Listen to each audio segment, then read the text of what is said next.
Notre implication a été de rendre cette structure constructible et stable de manière à ce qu'elle puisse trouver sa place au milieu du Square Roosevelt et qu'elle soit complètement sécurisée et qu'elle ne présente aucun danger, qu'elle puisse être pérenne, qu'elle puisse rester là pendant toute la durée d'exposition.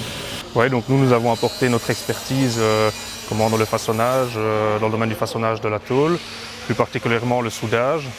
C'est un assemblage de près de 2000 pièces, donc c'est assez spectaculaire.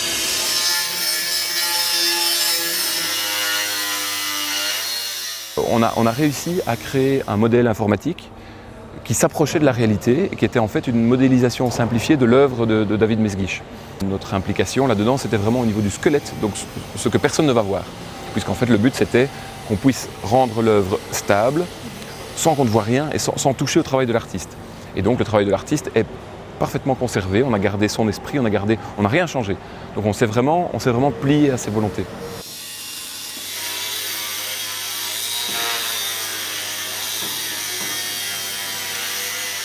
Ce projet, Lucie et les papillons, c'est vraiment le projet qui incarne le mieux cette dynamique de co-création entre les entreprises, une école et un artiste et une structure, un opérateur culturel qui est la Fondation Mons 2025.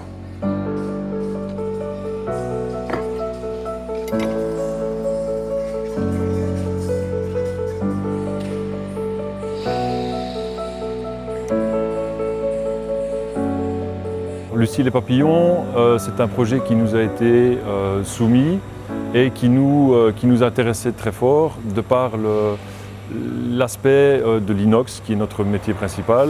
C'est dans cette œuvre qu'on a pu pouvoir apporter un peu de notre savoir-faire. Donc c'est un peu notre petite participation à l'œuvre de David.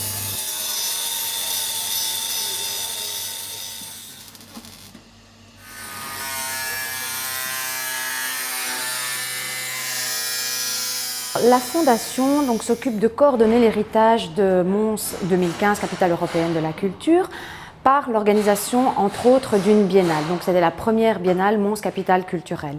L'art habite la ville, c'est un des projets clés de cette biennale qui a pour fil conducteur la culture habite la ville.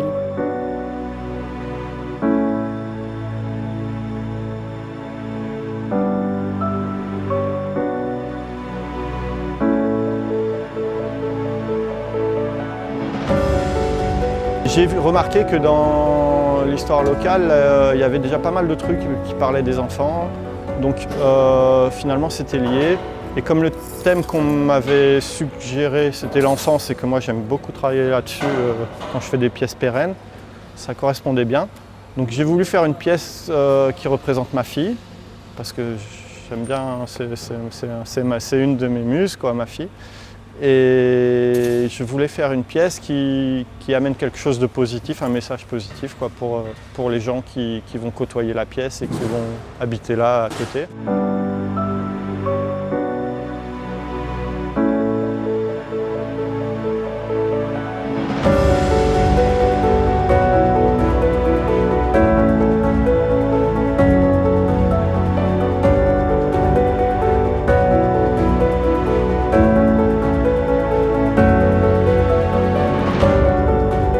Notre volonté est de créer un musée à ciel ouvert et de mettre en évidence des artistes à la fois nationaux et régionaux.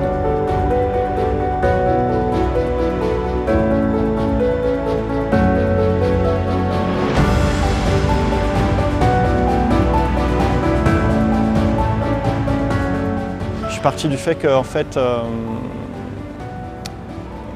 souvent j'entendais les gens qui disaient que quand ils étaient amoureux, ils ressentaient des papillons dans le ventre, dans l'estomac. D'un autre côté, je me suis rappelé une peinture que j'avais vue. C'était une peinture un peu triste qui montrait genre un couple et qui tenaient tous les deux une paire de ciseaux dans une main et de l'autre ils tenaient ensemble un cœur et c'était genre ouais, qui allait couper le cœur en premier. J'avais ces deux idées, les papillons et cette peinture, et j'ai associé les deux et je me suis dit bah voilà, je vais faire une petite fille qui casse les ciseaux. Comme ça, il n'y aura plus rien à couper, ni cœur, ni papillon. Et les papillons, ils peuvent virevolter tout autour et pour toujours.